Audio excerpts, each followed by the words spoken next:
Assalamualaikum warahmatullahi wabarakatuh. Bagaimana kabarnya hari ini anak-anak? Alhamdulillah, luar biasa. Allahu Akbar. Jumpa lagi dengan Bu Ati di hari Selasa pada mata pelajaran Tarikh Islam. Kali ini kita di bab 7, kisah Nabi Musa alaihissalam. Ini adalah pertemuan ke-1 di tanggal 9 Februari 2021. Tetap semangat anak-anak ya. Harus tetap semangat. Meskipun kita masih belajar melalui daring, ini tidak akan mengurangi rasa semangat kita untuk menambah ilmu. Baiklah anak-anak, sebelum pelajaran kita mulai, marilah kita buka bersama-sama dengan membaca basmalah. Bismillahirrahmanirrahim. Pada bab ini kita akan belajar A. Peraturan sang Raja Dolim. Yang B. Bertemunya Nabi Musa alaihissalam dan Nabi Syuaib alaihissalam. Yang C. Nabi Musa alaihissalam sang Rasul Kalimullah. Yang D. Nabi Musa alaihissalam dan tukang sihir Fir'aun. Yang E. Tenggelamnya Raja Fir'aun di Laut Merah.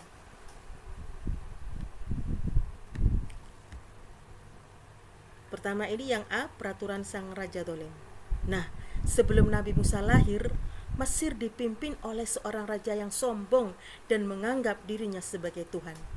Nama raja itu ialah Fir'aun. Suatu malam, Raja Fir'aun bermimpi tentang seorang anak laki-laki yang akan merebut kekuasaannya. Mimpi ini berulang-ulang terus setiap malam. Akhirnya, karena Raja Fir'aun percaya dengan ahli nujum, tukang ramal, tukang sihir, diundanglah mereka ke kerajaan untuk mengartikan mimpi Raja Fir'aun. Dan tukang ramal pun menjelaskan arti mimpinya bahwa kelak akan ada seorang anak laki-laki dari Bani Israel yang akan merebut kekuasaannya. Tentu saja hal ini membuat Raja Fir'aun murka, kemudian memberikan pengumuman melalui orang suruhannya, pengawalnya, untuk mengumumkan bahwa setiap bayi laki-laki yang baru lahir harus dibunuh. Nah, saat itu ada keluarga yang menanti kelahiran bayinya. Keluarga itu ayahnya bernama Imron, ibunya bernama Yukabat. Nah, ibu Yukabat ini hamil tua. Di tengah-tengah menanti kelahiran itu ada rasa kekhawatiran, bagaimana kalau bayi yang dilahirkan itu seorang bayi laki-laki, pasti akan dibunuh oleh raja. Ternyata yang lahir itu seorang bayi laki-laki. Nah, karena khawatir, bayi laki-laki itu kemudian dihanyutkan di Sungai Nil. Jadi dimasukkan ke keranjang, kemudian ditutup, kemudian dihanyutkan di Sungai Nil. Nah, dalam perjalanan waktu, di saat yang sama, istri Raja Fir'aun yang bernama Asia berada di Sungai Nil sedang mandi. Kemudian melihat ada keranjang yang tersangkut di semak belukar. Diambillah keranjang itu. Dibuka, ternyata seorang bayi laki-laki. Kemudian dibawa pulang untuk diasuhnya tanpa sepengetahuan Raja Fir'aun, yang tentunya nanti kalau akan ketahuan, pasti bayi ini akan dibunuh. Tapi lama-kelamaan ketahuan juga oleh Raja Fir'aun kalau Asia ini sedang merawat bayi laki-laki. Kemudian diambillah secara paksa oleh Raja Fir'aun, tapi ditahan oleh Ibu Asia. Dan Ibu Asia pun berkata, biarkan bayi ini kupelihara baik-baik, karena ia adalah penyejuk mata bagiku dan bagimu. Janganlah kamu membunuhnya. Mudah-mudahan dia bermanfaat bagi kita, atau kita ambil dia menjadi anak. Bukankah kita tidak mempunyai anak? Nah, mendengar permohonan istrinya, akhirnya Raja Fir'aun mengizinkan memelihara bayi yang telah ditemukannya itu. Bayi itu diberi nama Musa oleh keluarga Fir'aun. Dan Musa mempunyai arti, mu berarti air, sa berarti tempat ditemukannya. Ya, mu berarti air, sa berarti tempat ditemukannya. Karena tinggal di istana, maka orang memanggilnya Musa bin Fir'aun. Saat mau menyusui, bayi ini tidak mau menyusui kepada siapapun. Akhirnya Ibu Asia memberikan lowongan kepada ibu-ibu yang ada di di penduduknya itu, barang siapa yang bisa menyusui bayi kecil ini dipersilahkan untuk datang.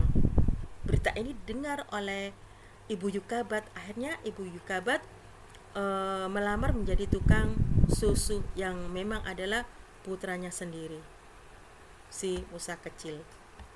Nah, suatu saat Raja Fir'aun menggendong Musa kecil ini, dan tiba-tiba si Musa kecil ini menarik janggut Raja Fir'aun sampai Raja Fir'aun kesakitan. Kemudian diturunkan bayi kecil ini. Dengan marah Raja Fir'aun berkata kepada Asia, "Kurang ajar sekali anak ini, berani dia menarik janggutku. Apakah anak ini adalah nantinya akan menjadi anak yang akan merebut kekuasaanku?" Tapi Ibu Asia berkata, "Wahai Raja, Musa ini adalah anak kecil. Dia masih belum mengerti apa-apa. Dia masih ingin bercanda dengan Anda, Raja Fir'aun." Nah, suatu saat tubuhlah Musa ini menjadi seorang pemuda dewasa. Ini berikutnya adalah bertemunya Nabi Musa alaihissalam dengan Nabi Syuaib alaihissalam. Suatu saat Musa ini berjalan-jalan di luar kerajaan. Ketika itu ada dua orang pemuda yang sedang bertengkar. Satu pemuda ini berasal dari Kipti, yaitu penduduk wilayah Mesir, dan satu ini adalah seorang pemuda Bani Israel di mana Musa dilahirkan. Saat itu Musa ingin melerai keduanya, tapi dengan tidak sengaja Musa memukul pemuda Kipti yang mengakibatkan pemuda itu meninggal dunia. Musa kaget, kemudian memohon ampun kepada Allah atas kejadian ini. Dia tidak sengaja mengakibatkan pemuda Kipti ini meninggal. Akhirnya oleh Allah diampuni. Berita ini sampai ke raja. Raja menjadi marah karena penduduknya dari Bani Kipti meninggal dibunuh oleh Musa. Nah, Musa diberitahu oleh temannya bahwa Musa ini dicari-cari oleh raja karena telah membunuh pemuda Kipti. Karena ketakutan, Musa pun keluar dari Mesir menuju Madian. Nah, menuju Madian, kemudian bertemu dengan beberapa penggembala kambing. Ya, penggembala kambing, beberapa pemuda. Mungkin sampai di sini dulu anak-anak ya. Besok kita lanjutkan lagi insya Allah di Selasa depan. Nanti anak-anak bisa melanjutkan membaca lagi di buku Paket Tarikh Islam bab 7 kisah Nabi Musa alaihissalam, dan pertemuan berikutnya buat dilanjutkan ya.